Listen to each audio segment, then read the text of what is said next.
Do you use emojis in your professional emails and direct messages you send at work? Should you? Well, to me, like so many things in writing, the answer is it depends. So let's investigate this further. My name's Erin Lebax. This is High Value Writing. Personally, I'm a fan of the emoji. I like to receive them. I like to send them. I like the way they clarify tone and intention. And that is the purpose of an emoji, to share more about your intention as a writer. So these can be really useful. However, I have heard people getting in trouble at work for using them. So let's figure out, when is it professional to use emojis in our professional workplace writing? This will depend on 3 factors: the context, the audience, and I think most of all, your relationship with that audience, with that reader specifically. So let's talk about this a little bit. The context that you're in can help you decide whether an emoji will be helpful. The topic. If we're talking about a very serious, difficult topic, like maybe something like layoffs, I would not try to add levity by adding an emoji. However, if we're talking about sort of like, oh, can you please do this for me? I hope you don't mind.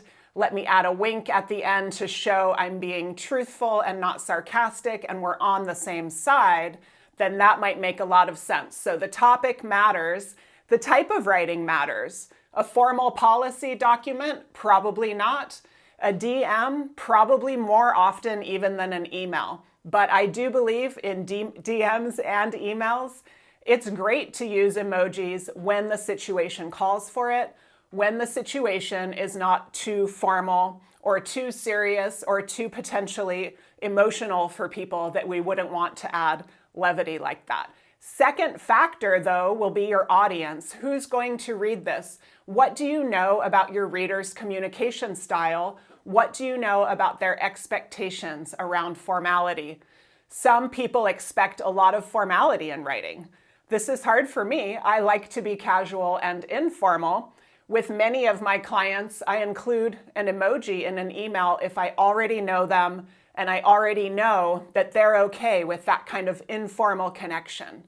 But when I'm writing to a client in a very formal industry, I leave them out, right? I feel like maybe emojis are not right for that industry. So if my audience is okay with connecting in a more casual way, and I'm saying something like, sorry, I'm going to be late, I might put an emoji that expresses how I feel kind of badly about that. Okay, and this is where studies have actually shown emojis can add to our credibility in a way, because they show that we care about tone.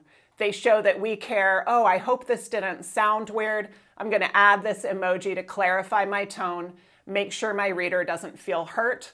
Studies have actually shown that can increase perceptions of trust for us and even our credibility, because it shows we understand the concept of intent in communication. Lastly, though, your relationship with your reader is the key factor, number 1. You know best. What is the communication like between you and this person? If I'm writing to someone I've never met, I do not use an emoji. If I'm writing to someone I know has formality preferences, I do not use an emoji. If I know the person a little, I might go so far as a sort of general emoji like a smile. I hope you had a good weekend. Put the smile there. General, right? Not as much about tone. But if I know someone well, I might say, I've been working on this all week, and then put an emoji showing what I feel like after working on it all week, which I would not probably do that with my supervisor. All right, so what about you?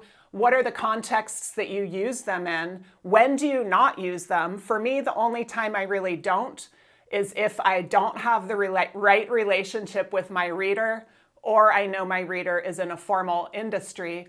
Otherwise, I maybe use 1 or 2 in an email when I feel like I need to clarify my tone, and I can use that emoji to clarify my intention.